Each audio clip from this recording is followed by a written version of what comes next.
이 앞 시간까지는 남명조식 선생의 언어를 텍스트 언어학을 원용하여 분석함으로써 선생의 생각을 자세히 살펴보았습니다.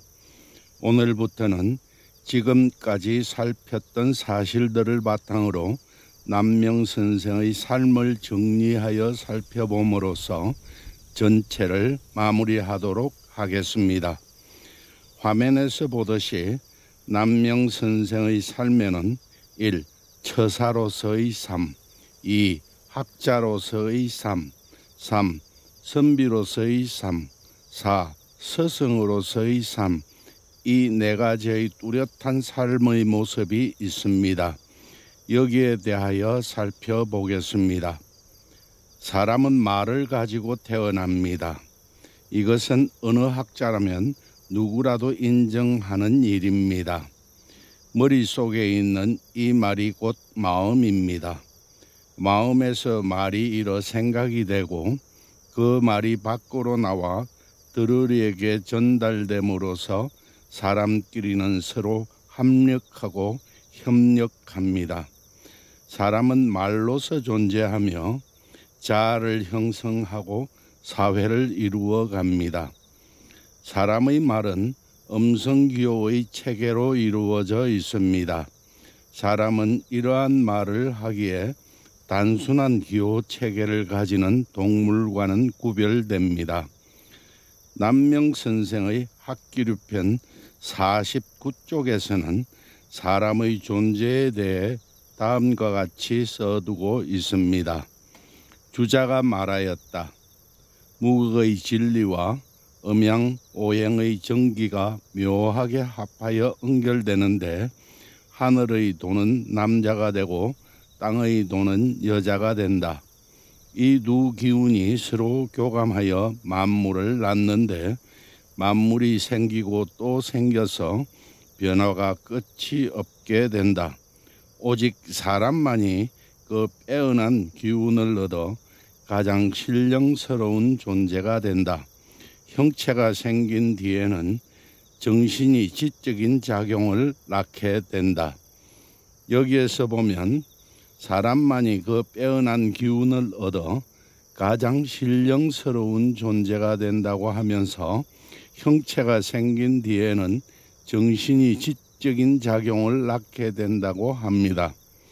그리고 학기류편 139쪽에서는 운봉호시가 말하였다. 지는 사람의 신명으로 여러 이치를 묘하게 하여 만물을 주재하는 것이다 라고 써두었습니다. 이렇게 두고 보면 사람은 마음의 신명인 지적 활동이나 작용을 하는 존재라는 사실을 알 수 있습니다. 사람의 지적 활동이나 작용은 말로써 이루어집니다.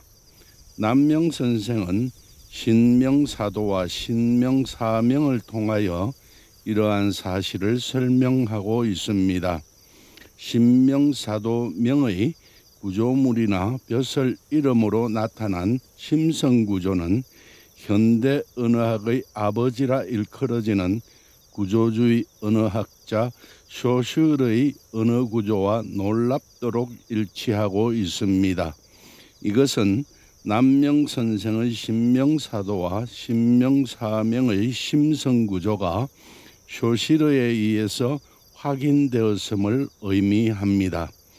더욱이 현대 언어학에서의 언어구조가 1915년 쇼슈르의 일반 언어학 강의에서 비롯되어 정리되었음을 감안한다면 이 사실만을 두고 볼 때 신명사도명에 나타난 선생의 심성구조는 쇼시르보다 무려 350여 년을 앞서고 있습니다. 또 선생의 신명사도에서는 경과 같은 추상적인 낱말, 개념어를 통하여 신명사명에서는 본문이나 주석을 통하여 마음을 다스리는 수양론의 과정과 모습을 보이고 있는데 이는 현대 언어학에서도 찾기 어려운 언어 순화의 길, 즉 말을 닦는 수신, 수사의 과정입니다. 그러기에 선생의 신명사도와 신명사명을 본 태계 선생은 금계 황준량 선생에게 편지한 답 황중거에서 계부당명을 뺏겨 보내주신 것에 대해 깊이 감사드립니다. 그러나 그 설이 끝간데 없이 넓고 아득하여 비록 노장의 책에서도 볼 수 없을 만한 것입니다. 아직 거기에 대하여 공부한 바가 없으니 어찌 함부로 말할 수 있겠습니까? 그 사람이 본래 예사롭지 아니하고 그 학문이 또한 배우기 어려운 것입니다 라고 하였습니다. 여기에서 태계 선생이 공부한 바가 없다는 것은 신명사도명에 쓰인 성리학적 용어가 아닙니다. 신명사도명이 나타내고자 하는 심성구조나 그 체계를 알기 어렵다는 것입니다. 남명선생의 신명사도명을 분석해 볼 때 선생은 마음이 생각을 통하여 사물의 세계로 나가는 것을 상정하여 도를 그리고 명으로 설명하고 있습니다. 생각은 곧 말입니다. 말이 마음에서 형상화되어 밖으로 나가는 과정을 심성구조를 통하여 말하고 있는 것입니다. 음성기호로 이루어진 사람의 말은 동물의 단순한 기호와는 차이가 있습니다. 사람들의 말에는 창조성이 있습니다. 동물들의 기호에는 창조성이 없습니다. 천년 전의 개미집이나 벌집은 오늘날의 개미집이나 벌집과 아무런 차이가 없습니다. 사람들의 집은 많은 변화가 있습니다. 변화가 곧 창조성의 증거입니다. 그리고 사람들의 말에는 사회성이 있습니다. 그래서 사람들은 이 말로서 서로 의사소통을 하여 합력하고 협력합니다. 동물들의 기호에도 어느 정도 사회성이 있어 서로 합력하기는 합니다만 시대를 넘어 협력할 수는 없습니다. 알고 있는 지식을 교육을 통하여 다음 세대에게 전할 수 없습니다. 동물의 사회성은 본능적입니다. 사람의 말과 동물들의 기호에는 이런 차이가 있습니다. 이 중에서 사람의 말이 가진 창조성은 매우 중요한 특징입니다. 사람의 창조적 능력은 사람의 음성기호인 이 말 속에 있습니다. 이러한 차이로 사람은 주자의 말처럼 동물과 달리 말로서 정신의 지적 작용을 낳는 신령스러운 존재인 것이 분명합니다. 남명선생도 이러한 인식을 가지고 있었던 것으로 보이는데 이러한 인식을 신명사도와 신명사명을 통하여 구체화시키고 있다는 점은 선생의 시대에 있었으나 그 이전의 시대에 있어서도 볼 수 없었던 매우 뛰어난 점입니다. 이러한 사실을 선생의 삶을 통하여 다시 한번 살펴봄으로써 마무리로 삼습니다. 먼저 처사로서의 삶을 보겠습니다. 선생의 생애를 살펴보면 화면에 보이는 네 시기로 구분됩니다. 제1기는 선생이 태어나서부터 아버지의 심효살이가 끝나고 산해정을 지어 김해로 옮겨가기 전까지 이 시기가 남명선생의 수학기입니다. 선생은 경남 삼가현, 현재 합천군 삼가면 토동 외가에서 태어나 4살 때까지는 주로 외가에서 자랐습니다. 4살 정도의 아버지를 따라 어형으로 갔다가 7살 정도에 선생의 아버지가 내직을 받았을 때에는 또 서울로 가게 되는데 어릴 때부터 선생은 아버지 무릎에 앉아 시를 외우고 글을 배웠습니다. 그러다 10살쯤 되었을 때는 이윤경, 이중경 선생 형제와 친하게 지내며 함께 공부하면서 두 형제의 종형인 이영경 선생에게서 배운 것으로 보입니다. 17살 때인 1517년 중종 12년 4월에는 아버지와 함께 연화방에서 장이동, 현재 종로구 효자동 근처로 이사하였습니다. 이곳에서 대곡 성운, 성우 선생의 형제를 만나 벗하며 함께 열심히 책을 읽었습니다. 이 시기에 청송 성수침 선생 등 많은 친구들을 사귀었습니다.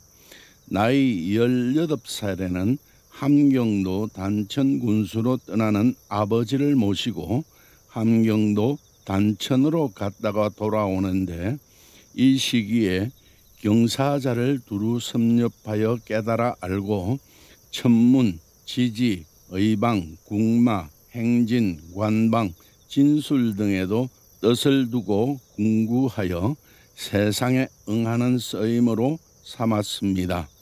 19살에는 산사에서 주역을 읽었습니다. 산사에서 글을 읽다가 정암 조광조 선생의 부엄을 들었습니다. 이후 30살까지는 과거의 뜻을 두고 공부하였습니다. 20살에 과거에 응시하여 사마시의 생원 진사 양과와 문과 초시에 합격하였으나 그 전해의 기묘사화로 말미암아 당시의 시험관이 모두 파직당하여 그 시험도 무효 처리된 듯 합니다. 22살에 남평조 씨와 결혼하였습니다. 선생이 26살 되던 해인 1526년 중종 21년 3월에 58의 나이로 아버지가 돌아가셨습니다. 아버지가 돌아가시자 선생은 아버지를 삼과 간동의 선영으로 귀장하고 3년 동안 심요살이를 하였습니다. 1528년 6월 28살에 부친상을 마쳤습니다. 이해 가을에 아버지의 묘가를 세우고 그를 직접 지었습니다. 29살에는 의령 자굴산 산사에서 공부하였습니다.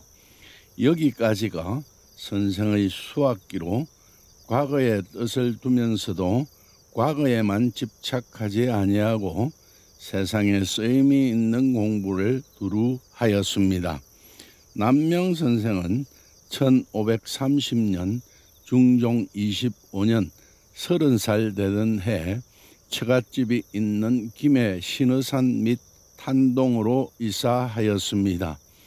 그리고 집 근처에 서재인 산해정을 짓고 이곳에서 더욱 학문에 힘을 쏟게 되는데, 이때부터 선생은 세상 떠날 때까지 처사로서의 삶을 살았습니다.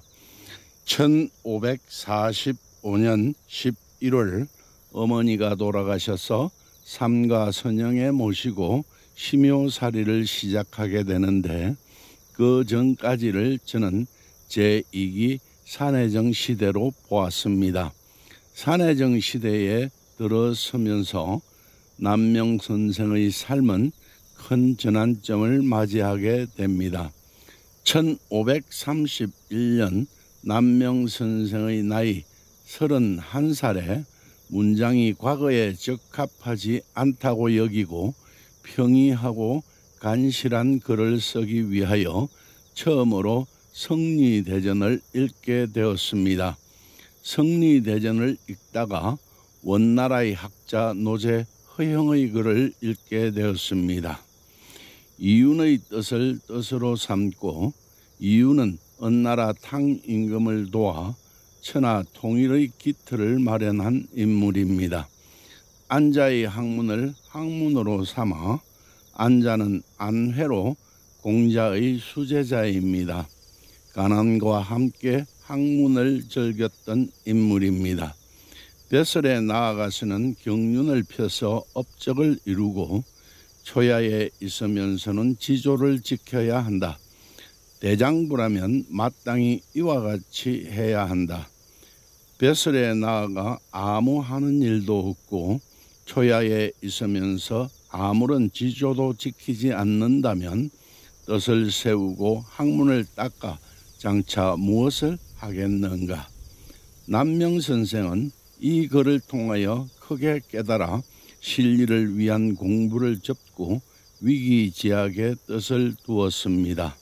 그리고 일생을 안자의 길을 걸었습니다.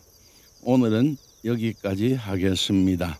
다음 시간은 여기에 이어 남명선생의 처사로서의 삶과 이어지는 학자로서의 삶을 정리하도록 하겠습니다. 감사합니다.